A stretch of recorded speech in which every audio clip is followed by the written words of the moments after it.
Assalamualaikum warahmatullahi wabarakatuh. Perkenalkan saya Balkis Fidi Aisyah. Langsung saja kita jawab nomor satu, yaitu peran dari masing-masing persamaan primitif dalam model numerical weather prediction atau NWP. Nah, NWP itu sendiri merupakan seperangkat persamaan fundamental yang menggambarkan dinamika atmosfer berdasarkan hukum-hukum di dalam fisika. Setiap persamaan itu sendiri memiliki peran penting dalam pemodelan cuaca numerik. Pertama, di sini ada persamaan 2.1 yang mewakilkan momentum dalam arah U atau angin zonal. Ada tiga komponen pertama di sini, yaitu min U do U per do X, min V do U per do Y, min W do U per do Z, yang menggambarkan adveksi kecepatan zonal oleh aliran atmosfer itu sendiri. Adveksi kecepatan zonal oleh aliran atmosfer itu sendiri. Nah, di sini, adveksi merupakan proses perpindahan suatu kuantitas oleh gerakan fluida yang dalam hal ini maka aliran atmosfer itu sendiri. Yang kemudian komponen berikutnya di sini ada U, V, tan pi per A yang merupakan interaksi antara kecepatan zonal dan meridional karena bentuk bumi. Kemudian komponen berikutnya ada min U, W per A, itu merupakan interaksi antara kecepatan zonal dan vertikal karena bentuk bumi. Kemudian ada lagi yaitu min 1 per rho do P per do X yang merupakan gaya gradien tekanan. Yang kemudian selanjutnya komponen selanjutnya yaitu 2 min 2 omega dalam kurung W cos pi min V sin pi dalam yang merupakan gaya Coriolis dalam arah vertikal dan meridional. W cos phi itu mewakili arah vertikal dan min V sin pi itu mewakili arah meridional. Nah, kemudian komponen yang paling ujung terakhir di sini adalah FRX, yaitu komponen gaya eksternal, bisa jadi itu gaya gesek atau viskositas per unit massa dalam arah zonal. Nah, persamaan berikutnya yaitu 2.2 momentum dalam arah V atau meridional. Ini tiga komponen pertama itu seperti sebelumnya sebenarnya, yaitu adveksi kecepatan meridional. Di sini huruf V mewakilkan arah meridional oleh aliran atmosfer itu sendiri. Kemudian komponen selanjutnya yaitu min U kuadrat tan pi per A. Itu merupakan interaksi antara kecepatan zonal dan vertikal karena bentuk bumi. Kemudian ada min 2 omega U sin pi yang merupakan gaya Coriolis yang bekerja pada gerakan zonal dalam arah meridional. Komponen yang paling ujung terakhir ini merupakan komponen gaya eksternal seperti yang sudah dibahas di persamaan 2.1. Persamaan 2.3 itu adalah momentum dalam arah W atau arah angin vertikal. Nah, tiga komponen pertama itu seperti yang sebelumnya, adveksi kecepatan vertikal. Bedanya adalah vertikal oleh aliran atmosfer. Nah, kemudian komponen selanjutnya, min U kuadrat plus V kuadrat per A merupakan efek kelengkungan koordinat dalam sistem bola bumi. Karena seperti yang kita tahu, angin itu eh, dapat bergeraknya ada ada pengaruh dari kelengkungan atau kurva bumi. Terus ada komponen selanjutnya adalah 2 omega U cos pi gaya Coriolis dalam arah vertikal. Kemudian ada min G, gaya gravitasi. Terus yang paling ujung merupakan komponen gaya eksternal per unit massa dalam arah vertikal. Nah, yang persamaan 2.4 merupakan momentum termodinamika, yaitu dou T besar atau dou T besar per dou T kecil. Nah, dua komponen pertama di sini min U dou T besar per X, min V dou T besar per dou Y. Itu merupakan persamaan adveksi suhu. Dan komponen yang paling ujung ini 1/CP D, dikali dH besar per dt, yaitu efek pemanasan eksternal, misalnya dari radiasi matahari atau pelepasan panas laten. Persamaan termodinamika ini menggambarkan perubahan suhu dalam atmosfer akibat perpindahan udara atau pemanasan radiasi dan ekspansi adiabatik. Efek ekspansi dan kompresi adiabatik di sini yang jika udara naik, ia mengembang dan mendingin. Jika udara turun, ia memampat dan kemudian memanas. Di sini H melambangkan jumlah panas persatuan massa dan CP di sini menunjukkan kapasitas panas pada tekanan yang konstan. Selanjutnya yaitu momentum kontinuitas. Persamaan ini menggambarkan konservasi massa udara yang menggambarkan bagaimana tekanan berubah dalam ruang dan waktu dalam suatu sistem fluida. Laju perubahan tekanan dalam waktu dipengaruhi oleh dua komponen. Yang pertama itu diwakilkan oleh tiga komponen pertama ini, itu merupakan persamaan adveksi kerapatan. Dan yang kedua yang mempengaruhi itu yaitu efek divergensi kecepatan yang menunjukkan bagaimana ekspansi dan kontraksi suatu volume dapat mempengaruhi kerapatannya. Jika di sini jika divergensi lebih dari 0, maka fluida mengembang keluar dan tekanannya akan berulang. Jika divergensi kurang dari 0, maka fluida berkumpul begitu, kemudian tekanannya akan meningkat. Nah, next itu ada persamaan 2.6, persamaan kelembapan spesifik. Ini menjelaskan bagaimana uap air di atmosfer berubah akibat adveksi dan proses termodinamika.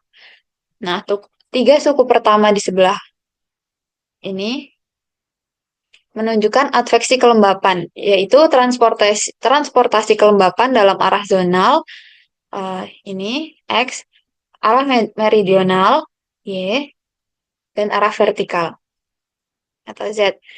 Kemudian di sini ada QV yang mewakilkan sumber atau kehilangan dari kelembapan. Sumber kelembapan atau kehilangan kelembapan ini bisa berasal dari proses kondensasi, evaporasi, dan presipitasi, ataupun suplai dari sumber lain.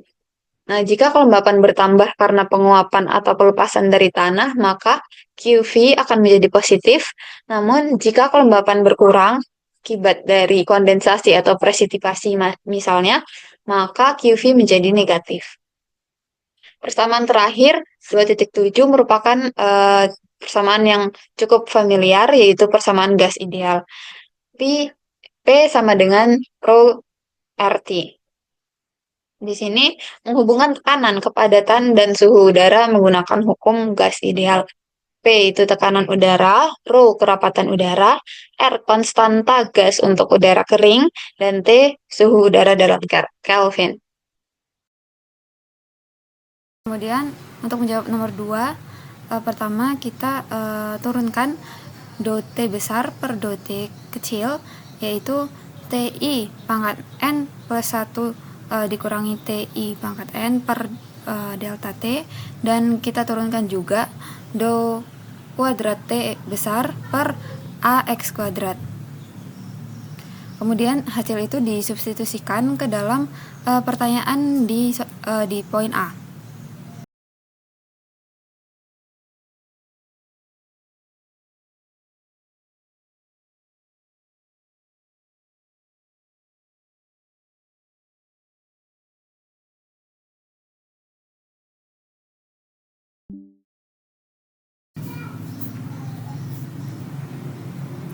Kemudian didapat TI pangkat N plus 0,016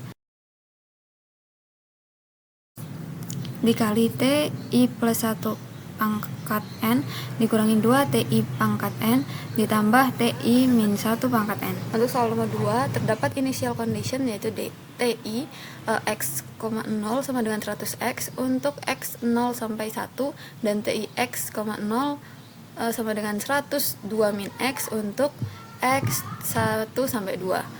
Nah, kemudian terdapat boundary condition yaitu T 0, T sama dengan 0 dan T 2, T sama dengan 0.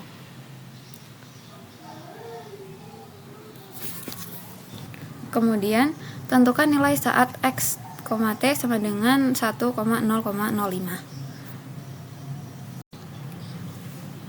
Kemudian TI-1 kita ambil nilainya yaitu 0,75, kemudian disubstitusikan sehingga hasilnya 75. Sedangkan TI plus 1 itu kita ambil 1,25,0 sehingga nilainya menjadi 75 juga. Setelah itu kita substitusikan ke persamaan yang telah kita dapat dari soal nomor 1.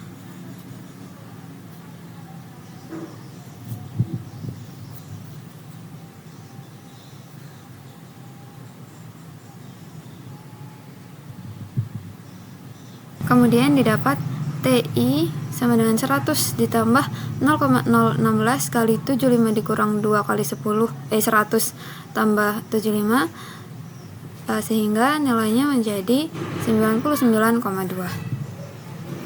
Selanjutnya nomor 3, yaitu alasan kenapa parameterisasi parameter meteorologi dalam mendeteksi berbagai fenomena skala meso dibutuhkan dalam simulasi. Jadi parameterisasi dalam model Numerical Weather Prediction (NWP) digunakan karena adanya keterbatasan resolusi model dalam menangkap proses yang terjadi dalam skala yang lebih kecil. Banyak proses atmosfer itu seperti pembentukan awan, konveksi, turbulensi, dan interaksi antara atmosfer dan permukaan bumi terjadi pada skala yang lebih kecil dari grid si model. Inilah kenapa uh, proses fisik itu tidak bisa diselesaikan secara langsung oleh model, perlu adanya parameterisasi. Nah, yang pertama, kenapa perlu dalam simulasi itu satu untuk mengatasi keterbatasan resolusi model. Beberapa fenomena atmosfer terjadi dalam skala yang lebih kecil dari grid model dan tidak bisa dihitung secara langsung. Kemudian yang kedua, mewakili proses fisik yang kompleks. Misalnya pembentukan awan, konveksi, dan interaksi permukaan bumi dengan atmosfer perlu disederhanakan agar dapat dihitung secara efisien. Dan yang ketiga, mengurangi beban komputasi. Menghitung semua proses atmosfer secara eksplisit akan membutuhkan daya komputasi yang lebih besar. Oleh karena itu, parameterisasi membantu simulasi agar berjalan lebih efisien. Kemudian soal nomor 4, parameterisasi dalam model NWP, yaitu ada parameterisasi mikrofisik, radiation, planetary boundary layer, dan cumulus. Yang pertama, ada parameterisasi mikrofisik. Nah, parameterisasi mikrofisik itu menangani proses pembentukan, evolusi, dan presipitasi partikel awan, seperti kondensasi uap air. Parameterisasi mikrofisis umumnya mencakup beberapa komponen. Yang pertama itu ada parameterisasi kondensasi, presipitasi, parameterisasi pembentukan es, parameterisasi latent heat release. Parameterisasi latent heat release itu meninjau bagaimana perubahan fase air mempengaruhi kesetimbangan energi atmosfer yang dapat menggerakkan sistem cuaca seperti badai tropis dan sistem konvektif. Model harus menghitung pelepasan atau penyerapan panas laten untuk memperbaiki prediksi dinamika atmosfer. Skema yang digunakan dalam parameterisasi NWP itu ini ada single moment, double moment, dan spectral bin serta skema lainnya. Kemudian ada parameterisasi radiasi, itu mencakup pemindahan energi dalam bentuk gelombang elektromagnetik melalui atmosfer dan juga menghitung pemanasan dan pendinginan atmosfer akibat radiasi gelombang panjang atau infrared dan gelombang pendek yang datangnya dari radiasi matahari. Kemudian proses utama dalam radiasi melibatkan absorpsi, emisi, dan hamburan oleh gas atmosfer, aerosol. Radiasi matahari atau yang gelombang pendek itu dipengaruhi oleh refleksi dari awan dan permukaan bumi, sementara radiasi gelombang panjang terkait dengan pelepasan energi oleh bumi dan interaksi dengan gas rumah kaca seperti karbon dioksida dan uap air. Proses-proses tersebut dapat mempengaruhi suhu atmosfer dan distribusi energi serta stabilitas atmosfer. Kemudian ketiga ada parameterisasi planetary boundary layer atau lapisan batas atmosfer. Lapisan batas atmosfer merupakan lapisan atmosfer yang dekat dengan permukaan bumi yang masih dipengaruhi oleh interaksi dengan permukaan bumi tersebut. Eh, Planetary boundary layer memainkan peran penting dalam transportasi kelembapan dan momentum dari permukaan ke atmosfer melalui proses turbulen. Parameterisasi PBL diperlukan untuk menggambarkan transportasi vertikal yang tidak dapat disimulasikan secara eksplisit oleh model numerik, terutama dalam memprediksi angin permukaan, suhu, dan kelembapan. Adapun proses utama di dalam planetary boundary layer itu ada gesekan dan shear turbulence, yang merupakan pergerakan udara akibat perbedaan kecepatan angin dengan ketinggian.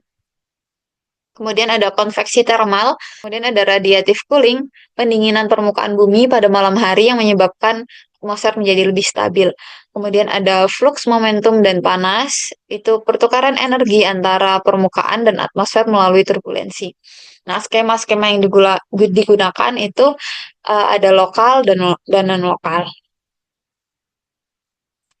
Kemudian ini ada terakhir parameterisasi kumulus. Eh, Parameterisasi ini digunakan untuk merepresentasikan efek konveksi skala yang kecil yang tidak dapat ditangkap oleh resolusi model numerik. Proses konveksi yang terjadi dalam awan kumulus mencakup pemanasan akibat kondensasi, pencampuran udara dari permukaan ke atmosfer atas, serta pelepasan energi laten yang berkontribusi terhadap sirkulasi atmosfer. Nah, di sini ada pendekatan dalam parameterisasi. Yang pertama ada skema berbasis ambang batas atau trigger function yang menentukan kapan dan di mana konveksi akan terjadi berdasarkan kriteria tertentu, seperti nilai CAP atau nilai energi potensial konvektif yang tersedia, atau tingkat kelembapan di lapisan atmosfer tertentu. Kemudian skema berikutnya merupakan skema berbasis penyesuaian atau adjustment yang menyamakan kondisi atmosfer mendekati kondisi setimbang dengan menyesuaikan parameter seperti suhu dan kelembapan setelah terjadinya konveksi. Terima kasih. Wassalamualaikum warahmatullahi wabarakatuh.